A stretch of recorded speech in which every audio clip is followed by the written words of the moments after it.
শুরু করছি আজকের গল্প কুণাল মণ্ডলের লেখা কফিনের ভয়ঙ্কর। রাতের অন্ধকার চিরে একটা লাশবাহী গাড়ি তীব্র গতিতে হাইওয়েতে ছুটে চলেছে, আর গাড়ির পিছনে এক অমানুষিক গর্জন করে এগিয়ে আসছে যেন এক মূর্তিমান বিভীষিকা। রাতের ডিউটি শেষ করে রাকিব যখন পিন্টুকে সবে বলতে যাবে গাড়ি গ্যারেজ করার জন্যে, ঠিক তখনই রাকিবের ফোনটা বেজে উঠল। ফোনের ওপার থেকে একজন বলল, দাদা, আমি জোড়া বটতলা থেকে বলছি, এখানে আপনাদের একটু আসতে হবে। একটা লাশ আছে, মানে আমার কাকার মৃত্যু হয়েছে, ওনাকে গোর দিতে হবে আপনাদের। মুশকিল হলো আজ রাতের ফ্লাইটেই আমাদের লন্ডন চলে যেতে হবে, তাই আপনারা যদি দয়া করে আসেন তাহলে খুব ভালো হয়।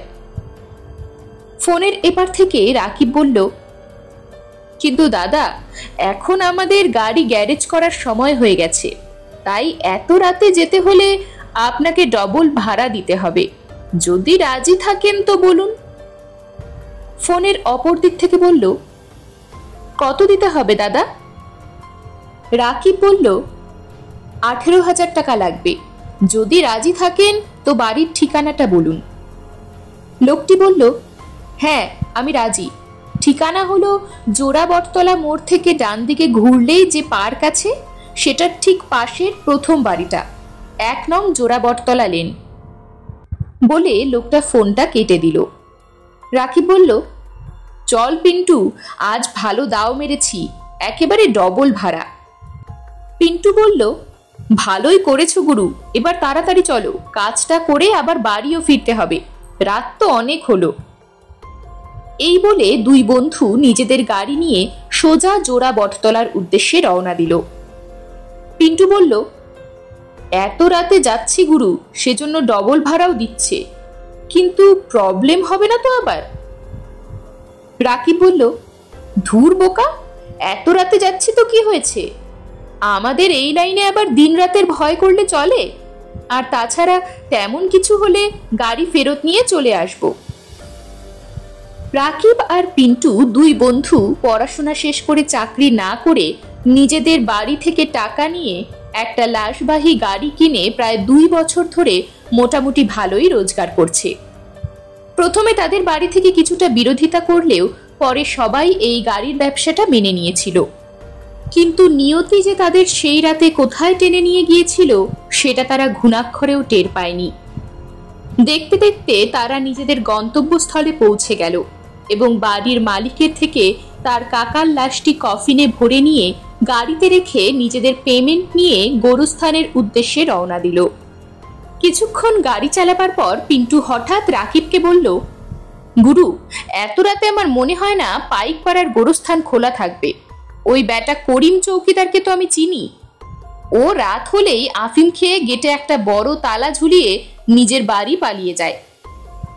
রাকিব বলল, আশা করি করিম বাড়ি ফিরে যাওয়ার আগে ওকে ধরে ফেলতে পারবো, তারপর ওর পাওনাগন্ডা মিটিয়ে ব্যাটাকে দিয়ে ওই লাশটাকে যথাযথভাবে গোর দেওয়ার ব্যবস্থা করতে হবে, তারপর দুজনে নিশ্চিন্তে বাড়ি ফিরে যাব, বুঝলি? পিন্টু বলল, সবই বুঝলাম গুরু, এখন সব ঠিকঠাক ভাবে হয়ে গেলেই ভালো, কিন্তু যেখানে বাঘের ভয় সেখানেই সন্ধ্যা হয়। দুই বন্ধু যখন পাইকপাড়া গোরস্থানে পৌঁছলো তখন করিম চৌকিদার গোরস্থানের গেটে মস্ত বড় একখানা তালা ঝুলিয়ে নিজের বাড়ির উদ্দেশ্যে রওনা দিয়েছে। পিন্টু বলল, ব্যাস, যে ভয়টা পাচ্ছিলাম সেটাই হলো, ব্যাটা করিম গেটে তালা দিয়ে চলে গেছে। এবার কি হবে গুরু? করিমের বাড়ি যাবে নাকি সকাল পর্যন্ত এখানেই আমরা অপেক্ষা করব? রাকিব বলল, কোনোটাই না, গাড়িতে যা পেট্রোল আছে তাতে ভুটভুটিয়া কবরস্থানে যাওয়ার জন্য যথেষ্ট। চল, আর সময় নষ্ট না করে এখনই বেরিয়ে পড়ি। পিন্টু বলল, তুমি কি খেপেছ নাকি? এই অমাবস্যার রাতে ভুটভুটিয়া কবরস্থানে যাওয়ার কথা বলছো?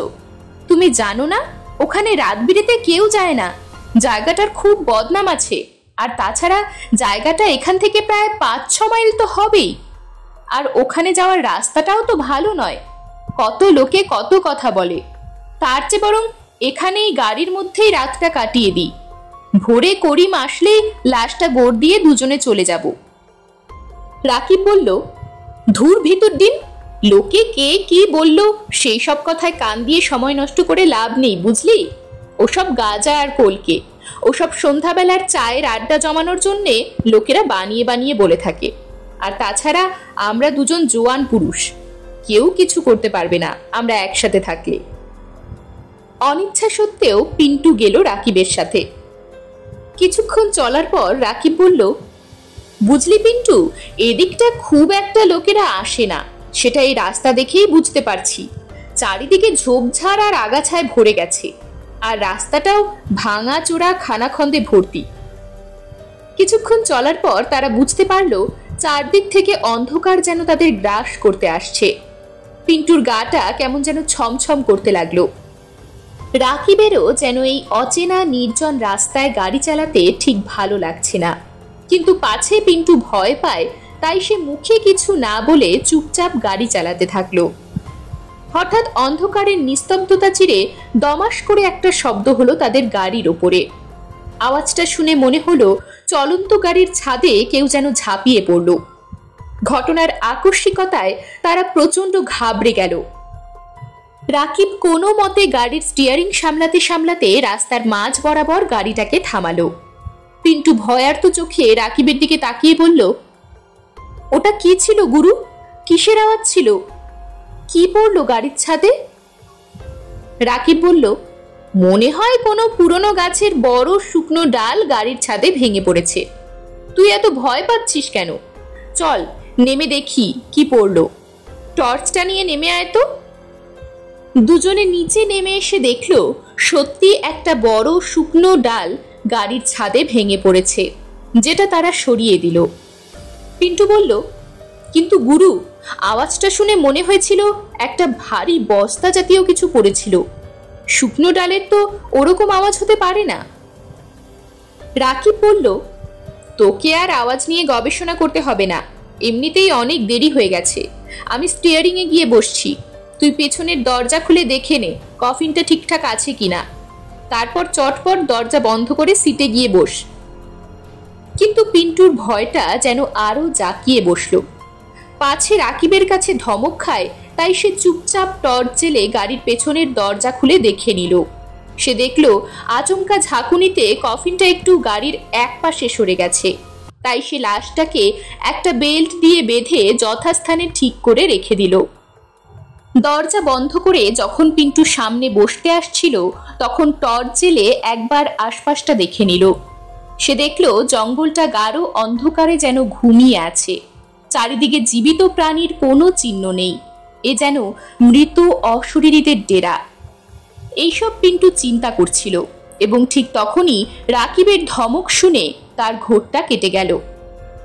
আবার রাকিব ধমক দিয়ে বলল, ওরে হতভাগা, আর কত দেরি করবি? তাড়াতাড়ি আয়, এখনো অনেকটা পথ বাকি যে। পিন্টু গাড়িতে গিয়ে বসলো। রাকিব আবার গাড়ি চালাতে থাকলো। রাকিব চাইছিল গাড়িটার গতি বাড়িয়ে তাড়াতাড়ি ভুটভুটিয়া কবরস্থানে পৌঁছাতে, কিন্তু রাস্তা এতটাই খানাখন্দে ভর্তি যে তার পক্ষে সেটা করা সম্ভব হচ্ছিল না। বেশ কিছুক্ষণ চলার পর রাকিব খেয়াল করলো পিন্টু ঘুমে ঢুলছে। রাকিব পিন্টুকে একটা হালকা ধাক্কা দিয়ে বলল, কিরে, তোর ঘুম পাচ্ছে নাকি? পিন্টু হাই তুলতে তুলতে বলল, তা ঘুম পাবে না কেন? কত রাত হলো, খেয়াল আছে তোমার? এদিকে পেটেও তো ছুঁচো ডন দিচ্ছে। উফ, কি যে করি। রাকিব বলল, আরে চিন্তা করিস না, আর কিছুক্ষণের ব্যাপার তো। একেবারে ঝামেলা মিটিয়ে দুজনে মিলে পেট ভরে লুচি মাংস খাবো আমার বাড়িতে। আর তুই রাতে আমার বাড়িতেই থেকে যাস, সকালে একটু দেরি করেই দুজনে গাড়ি নিয়ে কাজে বেরোবো। পিন্টু কিছু একটা বলতে যাবে, ঠিক তক্ষুনি গাড়ির পেছন থেকে হঠাৎ দুম দুম করে একটা আওয়াজ অনবরত হতে লাগলো। আওয়াজটা শুনে দুজনেই খুব চমকে গেল। পিন্টুর মুখ ভয় ফ্যাকাশে হয়ে গেল মুহূর্তের মধ্যে। রাকিবের গলাও ভয়ে শুকিয়ে গেল।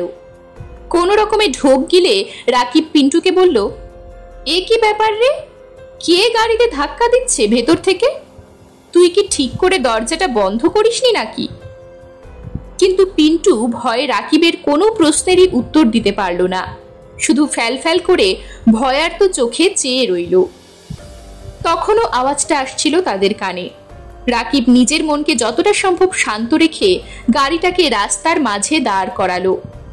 গাড়িটা থেমে দাঁড়াতেই আশ্চর্যজনকভাবে সেই আওয়াজটাও বন্ধ হয়ে গেল। তখন রাকিব পিন্টুকে এক ধাক্কা দিল। পিন্টুরও ধাক্কা খেয়ে যেন ভয়ের ঘোরটা একটু কেটে গেল। রাকিব গাড়িতে রাখা জলের বোতল থেকে ঢকঢক করে বেশ কিছুটা জল খেয়ে নিল এবং পিন্টুকেও জল খাওয়ার জন্য বোতলটা এগিয়ে দিল। জল খেয়ে দুই বন্ধুই যেন একটু ধাতস্থ হলো।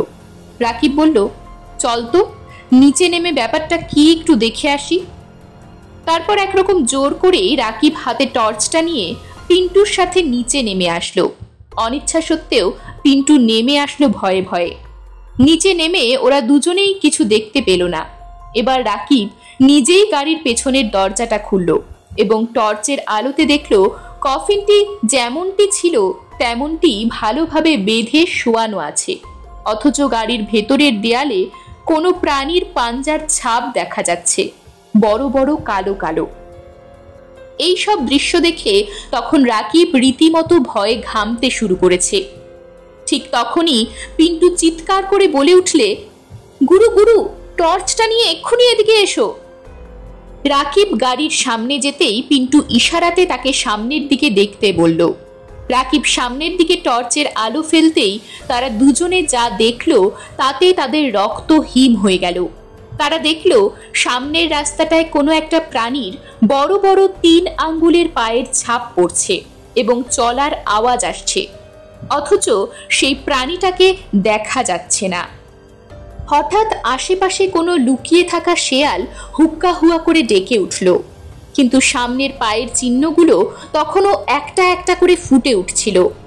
তখনই তাদের একমাত্র সম্বল টর্চটাও 2-3 বার দপদপ করে জ্বলতে জ্বলতে নিভে গেল। দুই বন্ধুর ভয়ে যেন হাত পা অবশ হয়ে আসতে লাগলো। ততক্ষণে অন্ধকারে তাদের চোখ সয়ে গিয়েছিল। তারা দেখল ওই পায়ের চিহ্নগুলো যেন কিছুক্ষণের জন্য থেমে গেল এবং তারপর ওই পায়ের চিহ্নগুলো তাদের পাশ দিয়ে যেতে যেতে গাড়ির পেছন দিকে যেতে থাকলো ধীরে ধীরে। রাকিব হয়তো আন্দাজ করতে পারছিল এরপর কি হবে তাদের সাথে, তাই আর সময় নষ্ট না করে পিন্টুর জামাটা খামচে ধরে তাকে টেনে গাড়িতে তুললো কোনো রকমে এবং নিজে দ্রুত গিয়ে বসলো গাড়ির সিটে এবং গাড়ি স্টার্ট করে দিল। কিন্তু গাড়ি স্টার্ট হয়েও হঠাৎ করে বন্ধ হয়ে গেল, আর তখনই গাড়ির পেছন থেকে বন্ধ দরজাটার ওপর দুমদুম করে কেউ যেন আঘাত করতে লাগলো ক্রমাগত। উত্তেজনা এবং ভয়ে রাকিব বুঝতে পারছিল না যে দুমদাম আওয়াজটা গাড়ির পেছন দিক থেকে আসছে নাকি তার বুকের ভেতর থেকে আসছে। নিজেকে কিছুটা সামলে রাকিব তার উপরওয়ালাকে স্মরণ করলো এবং বলল, হে আল্লাহ, রক্ষা করো আমাদের এই বিপদ থেকে। এই দেখে পিন্টু রাম নাম জপ করতে আরম্ভ করে দিল এবং পর মুহূর্তেই গাড়িটা স্টার্ট হয়ে গেল। রাকিব যতটা জোরে পারা যায় ততটা জোরে গাড়িটা সামনের দিকে ছুটিয়ে দিল। কিছুক্ষণ পর দুজনে বুঝতে পারলো আওয়াজটা বন্ধ হয়ে গেছে। রাকিব তাই আরো জোরে গাড়ি চালাতে লাগলো। কিন্তু যখন তারা ভাবছিল সেই অদৃশ্য বিভীষিকাকে তারা পেছনে ফেলে এসেছে, ঠিক তখনই গাড়ির ভেতর দিক থেকে আবার সেই ভয়ানক দুমদাম শব্দটা শুরু হয়ে গেল এবং পর মুহূর্তেই একটা বিকট শব্দ করে গাড়ির পেছনের দরজাটা খুলে কফিনটা ছিটকে গাড়ি থেকে রাস্তায় পড়ে গেল। হঠাৎ করে গাড়িটার দরজা খুলে যাওয়ায় গাড়িটা খুব জোরে দুলে উঠেছিল, তাই রাকিব কোনো মতে টাল সামলে একটু এগিয়ে গাড়িটাকে থামালো। রাকিব বলল, তাড়াতাড়ি চল পিন্টু, এক্ষুনি পেছনের দরজাটা বন্ধ করে আসি। পিন্টু বলল, কিন্তু গুরু, কফিনটা যে রাস্তায় পড়ে আছে ওটাও তো তুলতে হবে। রাকিব বলল, তোর কি মাথা খারাপ হলো নাকি? ওটা তুললে আজ আর প্রাণ নিয়ে বাড়ি ফেরা যাবে না। চল এক্ষুনি নিচে গিয়ে দরজাটা চেপে বন্ধ করে দিয়ে আসি। তারা দুজনে গাড়ি থেকে নেমে দরজা বন্ধ করে দিল ভালো করে। রাকিব টর্চটা জ্বালানোর চেষ্টা করতেই টর্চটা জ্বলে উঠল। তখন রাকিব টর্চটা দূরে যেখানে কফিনটা পড়ে আছে ঠিক সেখানে ফেলল। কফিনটা তাদের থেকে অন্তত 50 মিটার দূরে পড়ে আছে। আর ঠিক পর মুহূর্তেই কফিনের ডালা খুলে গেল এবং তার ভেতর দিয়ে একটা কালো ধোঁয়ার কুণ্ডলী ধীরে ধীরে উঠতে লাগলো। কালো ধোঁয়াটা এবার একটা বিশাল বড় দৈত্যের মতো আকার নিল। তার চোখগুলো আগুনের ভাটার মতো জ্বলতে লাগলো এবং মুহূর্তেই দিক বিদিক কাঁপিয়ে একটা গগনভেদী অমানুষিক গর্জন করে উঠল সেই দৈত্যাকার কফিনের বিভীষিকা। সেই গর্জন শুনে দুজনেরই কলিজা শুকিয়ে গেল। তারা যেন বুঝতে পারল যে তাদের অন্তিম সময় উপস্থিত। গাড়ি নিয়ে পালানোর কথা তো দূরে থাক, তারা দুজনেই কাঠ হয়ে দাঁড়িয়ে রইল। শেষ মুহূর্তে তারা উপরওয়ালার নাম শেষবারের মতো স্মরণ করল এবং পর মুহূর্তেই তারা দেখল সেই মূর্তিমান বিভীষিকা আরেকবার তীব্র গর্জন করে তাদের দিকে ঝড়ের গতিতে ধেয়ে আসছে। ব্যাস, এরপর সব অন্ধকার হয়ে গেল তাদের চোখের সামনে। পরদিন সকালে কিছু চাষি ওই পথ দিয়ে হেঁটে যাচ্ছিল তাদের জমিতে। ওই নির্জন জায়গায় একটা লাশবাহী গাড়ি পড়ে থাকতে দেখে তারা একটু অবাক হলো এবং সবাই মিলে সেখানে গিয়ে দেখল গাড়ির পাশে পাশাপাশি দুটো লাশ পড়ে আছে। লাশ দুটোর দেহে কোনো আঘাতের চিহ্ন নেই, কিন্তু লাশ দুটো দেখে মনে হচ্ছে তাদের দেহ দুটোতে এক ফোঁটা রক্ত নেই। ঠিক যেন কেউ রক্ত শুষে নিয়েছে দুজনের দেহ থেকে। ঠিক যেন পাশাপাশি শুয়ে রয়েছে দুটো প্রাচীন মিশরীয় মমি, আর তাদের থেকে কিছুটা দূরে পড়ে রয়েছে সেই কফিনটা। এরকমই আরো সব গল্প পেতে চ্যানেলটিকে সাবস্ক্রাইব করে দেবেন। আর গল্পটি যদি ভালো লেগে থাকে তাহলে লাইক, শেয়ার আর কমেন্ট করে দেবেন।